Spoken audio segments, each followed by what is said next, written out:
നമസ്കാരം. ഇന്ന് തേങ്ങാപ്പാലെടുത്ത തേങ്ങാപ്പീര ചേർത്ത് നല്ല രുചികരമായ അപ്പം റെഡിയാക്കാം. ആദ്യം തന്നെ കുതിർത്ത് വെച്ച പച്ചരി കഴുകി വാരി മിക്സിൻ്റെ ജാറിലിടാം. ഒരു ബൗൾ ചോറും ചേർത്ത് 3-4 ചെറിയ ഉള്ളിയും 1 ടീസ്പൂൺ ജീരകവും അരക്കപ്പ് വെള്ളം ഒഴിച്ച് നല്ലപോലെ അരച്ചെടുക്കുക. ഇനി ഒരു പാത്രത്തിലേക്ക് ഒഴിച്ച് കൊടുക്കുക.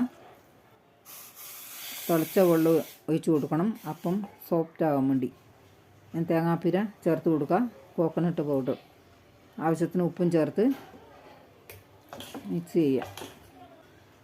കുറച്ചുകൂടി തേങ്ങാപ്പീര ചേർത്ത് കൊടുക്കുക. നല്ലപോലെ ഇളക്കി ഗ്യാസ് ഓൺ ചെയ്ത് ചീഞ്ചട്ടി വെച്ച് 1 ടീസ്പൂൺ നെയ്യ് ചേർത്ത് ഇനി മാവ് കോരി ഒഴിച്ച് കൊടുക്കുക. ഗ്യാസ് ഫ്ലെയിം കുറച്ച് വെക്കണം. അടച്ച് വെക്കാം. അടുപ്പ് തുറക്കാം.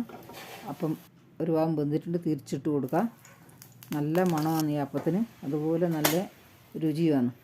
രണ്ടാമതും അതുപോലെ തന്നെ ചുട്ടെടുക്കുക. ഇതുപോലെ നിങ്ങൾ ഉണ്ടാക്കി നോക്ക്. ഇതുവരെ ഉണ്ടാക്കിയിട്ടില്ലെങ്കിൽ ഇഷ്ടപ്പെട്ട ലൈക്ക്, ഷെയർ, കമൻറ്റ്സ്, സബ്സ്ക്രൈബ് ചെയ്യണേ.